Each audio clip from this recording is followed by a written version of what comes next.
A boy. I just heard. In 6, we have the time jump and the changeover of actors, and it felt like a second pilot. Princess, the Queen has requested that the child be brought to her immediately. Episode 6 was one of the big leaps for us because you're not only jumping forward 10 years in time, but you're recasting. You're recasting the show midway through. Do keep trying, Selena. Sooner or later, you may get one who looks like you.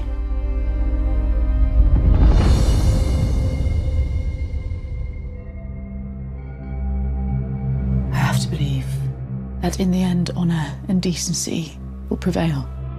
After having his heart broken, Criston Cole has found a new muse in Alicent. His loyalties have shifted completely because Alicent's the one who pulled him out at the moment at which he was at his lowest, and now he's sworn his vows to her. She tells him we must do what's right and remain on the side of righteousness.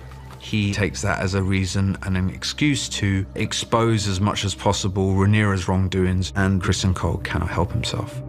Your interest in the Princeling's training is quite unusual, Commander. Most men would only have that kind of devotion toward a cousin, or a brother, or a son.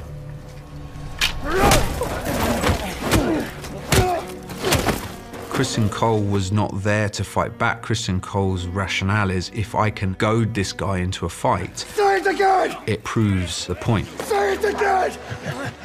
Lord as a match. You have laid us open to accusations of an uglier treachery. This has been percolating for a long time, the pressure that Rhaenyra is under, and it seems that finally she has reached a point where the lie is too much to bear. People have eyes, boy. She's living multiple lies at once, believing she's getting away with it, and ultimately no one's buying it.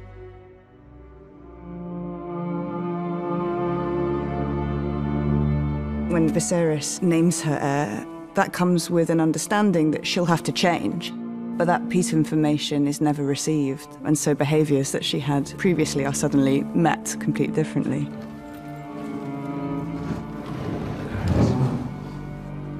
Wait. My son, Viserys, will inherit the Iron Throne after me. I propose we betroth him to your daughter, Helena. Let them rule together. There's a sort of territory war going on over her father. There's a desire to be on the inside of the family, that she can't quite budge. A most judicious proposition. This fear of ill feeling being fed to her father by Alicent is so present, it sits on her, and is the thing that currently ties her to King's Landing and stops her being able to leave. Daemon's tried to remove himself from Westerosi politics and go live across the sea in a place where it can't affect him and twist him the way that it always did when he was at home. A toast to Aegon the Conqueror. He's living a sort of luxurious life and doing whatever he wants, really. We sort of visualized that sequence as being a short film that would stand on its own, that's a marriage slowly unraveling in the middle of nowhere. Do you never long for home? No. I don't believe you. Believe what you please. We've already had one person die sort of in their childbirth bed, and I just felt like Laena doesn't go that way. She's gonna go out like a warrior. She's unwilling to go the same way that Emma did. And the irony there is that Daemon is faced with the same decision that Viserys was in the pilot, and Daemon made a joke of it. They are Dracarys! Dracarys! Laena! She's a dragon rider. She wants to die a dragon rider's death.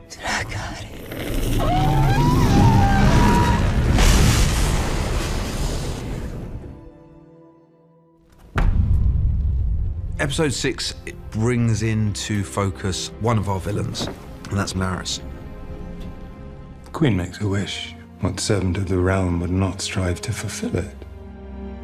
He's one of the only people who listens to her properly, and I think he feels he's the only one who sees her truly.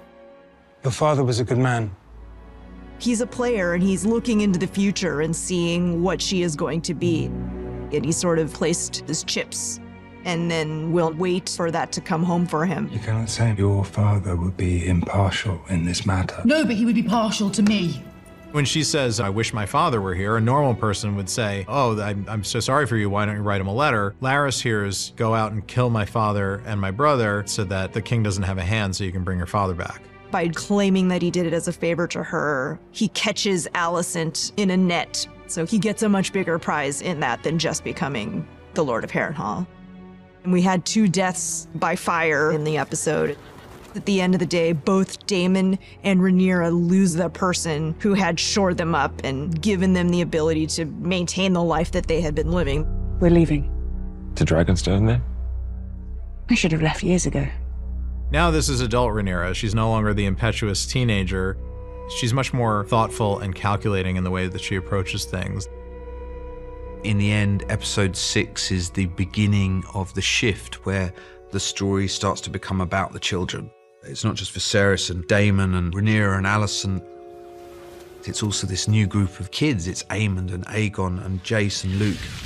It's multi-generational. It is a story about family and about parents and children. And so one of the themes that we are exploring is family beefs getting passed on to our children and things that we do for our children that we maybe shouldn't.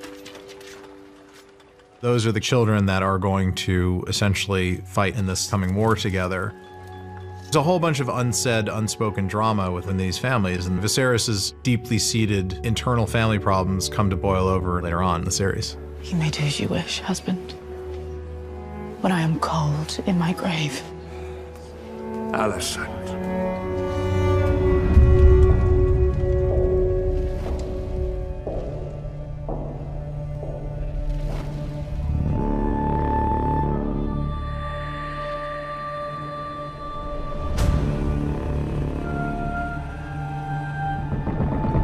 Gods. Kings. Fire. And blood.